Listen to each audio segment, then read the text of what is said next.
This is Carl at National RV Detroit. I'm going to walk you through this 2018 DUTCHMEN AEROLITE Astoria fifth wheel.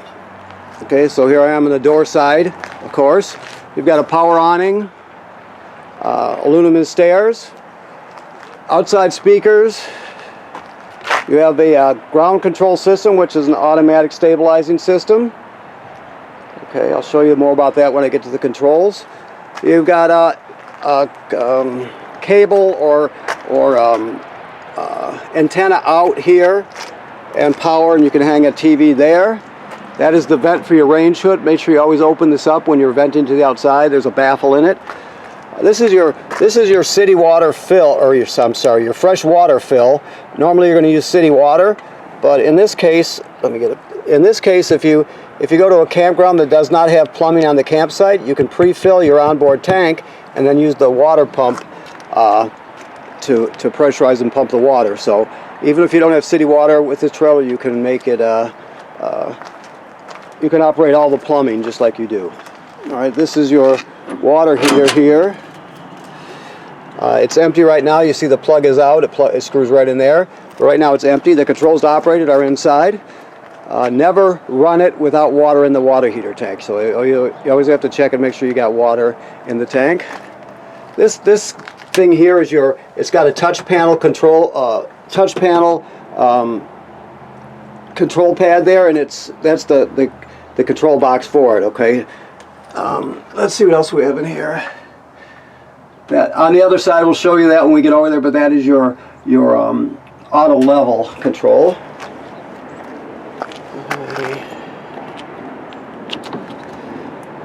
You have two 30-pound LP tanks. Your battery is under this, behind this compartment here. Your other tank is there.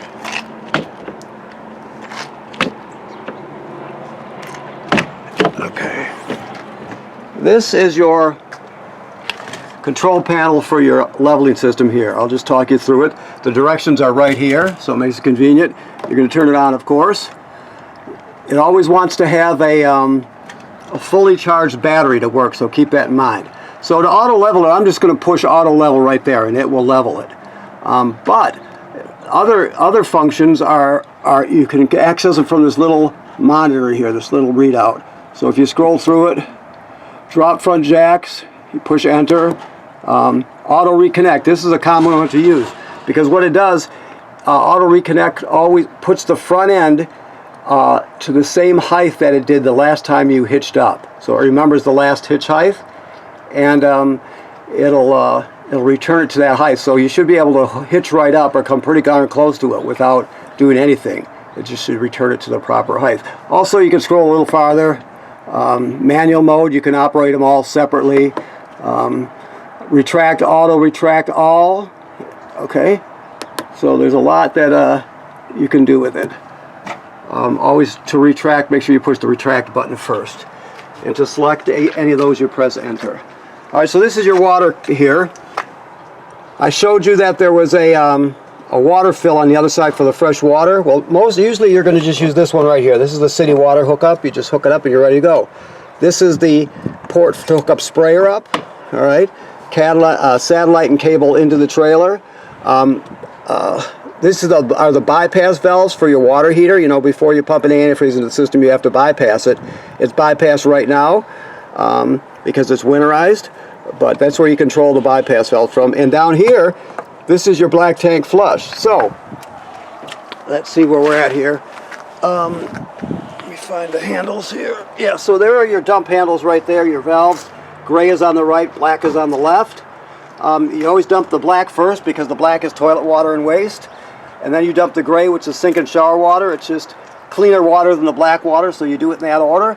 But after you've done that, you can leave your black tank valve open, hook a hose up right here, turn it on, and it'll flush the black tank out even better, which is a really good feature. That's the access panel for your refrigerator, service panel. You get a 50 amp cord, 30 feet long with this trailer, so there it is. Plus you get the reducers to reduce it down to 30 and to 15. Okay. Now you have a ladder, which is good because you have to inspect the roof of your trailer every 90 days or so. Figure 3 times a season, once in the spring, once in the middle of summer, once in the fall. You go up there, look around for cracking or separation, or have somebody else do it if you can't go up there. And just inspect it on a regular basis, and if you see an issue up there, you get it taken care of immediately. Also, this housing tells us that it's pre-wired for a backup camera. So if you want to get a Furrion backup camera for it, that's where it would go. It's all pre-wired. Let's go inside.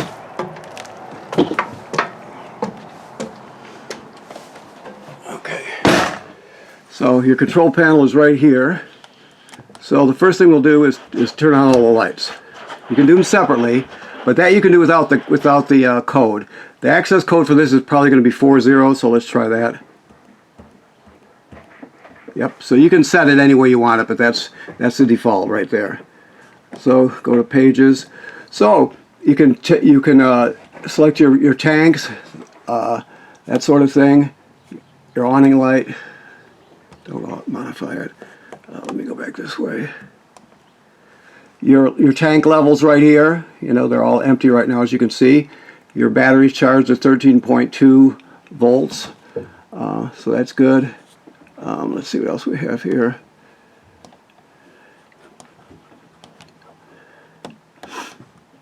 Okay. Come on now.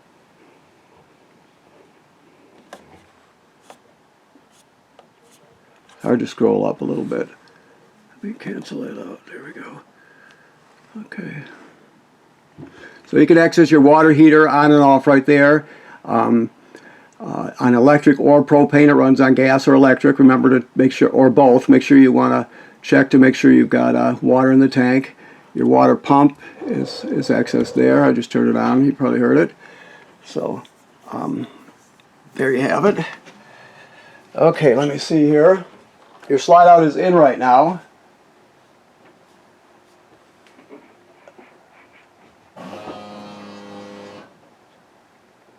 Right now I'm putting out your bedroom slide out.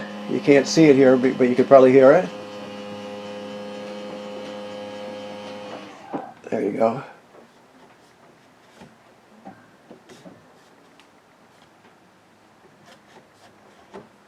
The second one, which is motor 2, you go out right here.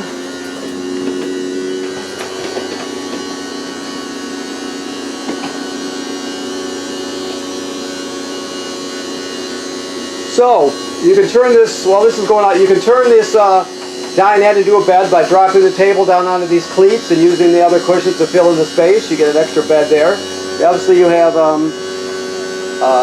theater type seating with recliners. It's a good thing.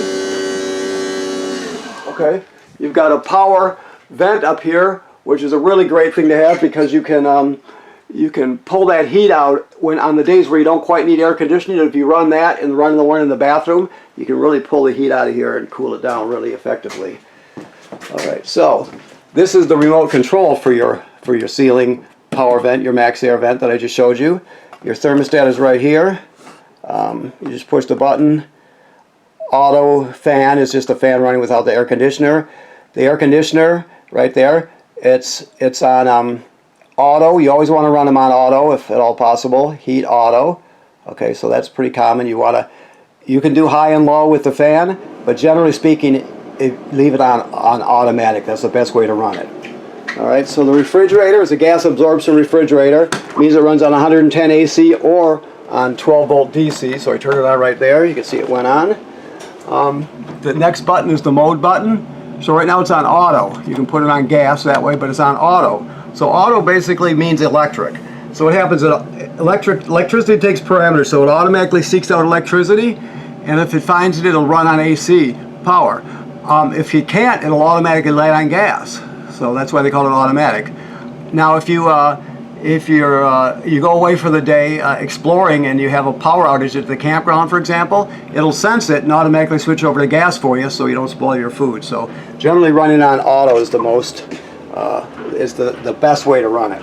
Also, one other thing, this thing called a thermistor, you slide it up as high as it goes till that wire's taut to make the refrigerator run as cool as it can. You can see that sticker says up is cool, down is warmer. So you want to have that slid up all the way almost all the time. I mean, if it's cold outside, you might have to back it off, but generally speaking, you're going to have it up.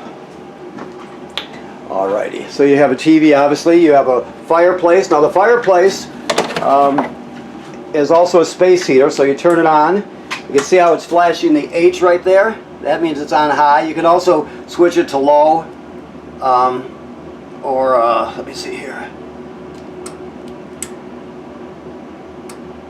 Off and low and high. That's the fan speed. Okay. You can set the appearance of the fire, and it also has a thermostat. You can set the temperature on it. It also has a timer, so you can do all that stuff. You can set the timer to make it come on and off at a specific time. Okay, your radio / disc player plays discs and right here, obviously, and it has the AM/FM radio. You can also stream with Bluetooth from your phone or your tablet, so it does that. Also, you can stream off the USB port right here with a USB drive. So you can take all your favorite albums with you, for example, and play them plug them right in there, and take them and play them at your campsite. So it has all that, basically everything you would have at home, but it's you know, compact and here in the trailer. So, alrighty, your range. Use my camera work here. I know it's lousy, but this is what I have to work with here. So basically, you spark to light it. I assume the gas is on. Let's see. Yes. So you're just going to spark this one by turning it clockwise, as you can see. And then for the oven, it's a little different. You have to light. There's a pilot light down here, all the way to the back. So you have to light that with a grill lighter. So what you'll do is you'll come over here to the oven knob. You turn it to pilot. Then you depress it and keep it depressed. Then you light the pilot light down here. After it lights, you hold this in. You're still depressing this. You hold it in for another 10 seconds. Then go to operating temperature. So it'll cycle on and off as an oven does, but when you shut it off, the flame goes out, but so does the pilot light. So you have to relight the pilot light each time you use the oven. Okay. This device here is your power converter. This converts 110 AC to 12 volt DC. If I can find which side opens here. There we go.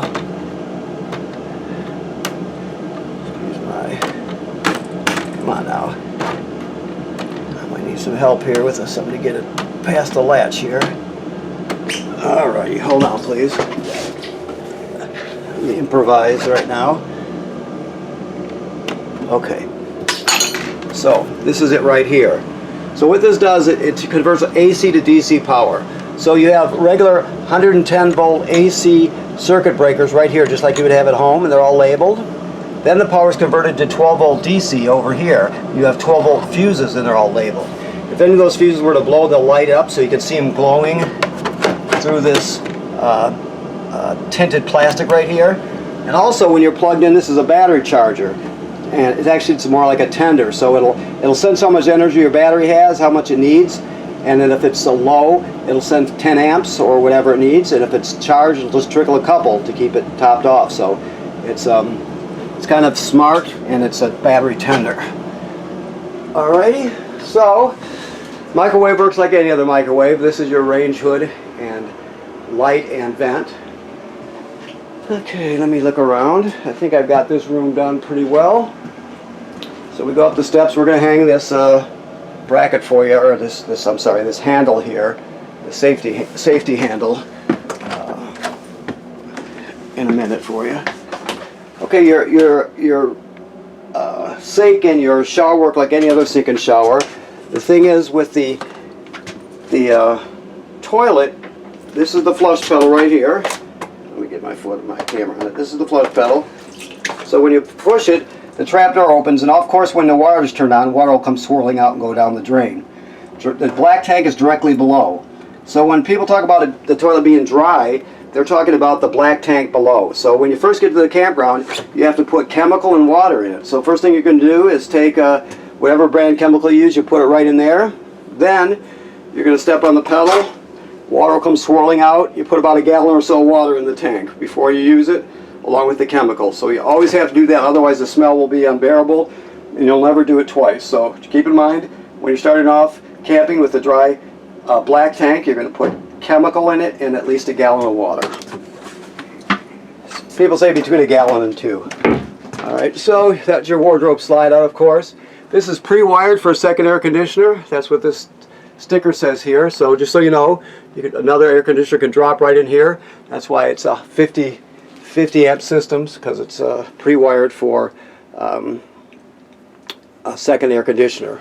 Also, this is there's a TV mounter bracket here, and you got cable and antenna here, plus power, so you can hang a TV set right there. All right, I think we've got it there. Okay. All right, great. So, first of all, thanks for buying your trailer here at National RV Detroit. And second of all, you always want to remember to inspect your roof 3 times a season or every 90 days. That's very important. Of course, it has to be winterized in the winter. Right now it's winterized, so that your next move when you're going to camp in it, you'll de-winterize it by hooking up the fresh water up, turning on all the faucets and pushing all the antifreeze out and replacing it with clear fresh water. And then of course you'll put your water heater back into camping mode so you can fill it up. Never run your water heater without water in it. Okay? Alright. Thank you very much.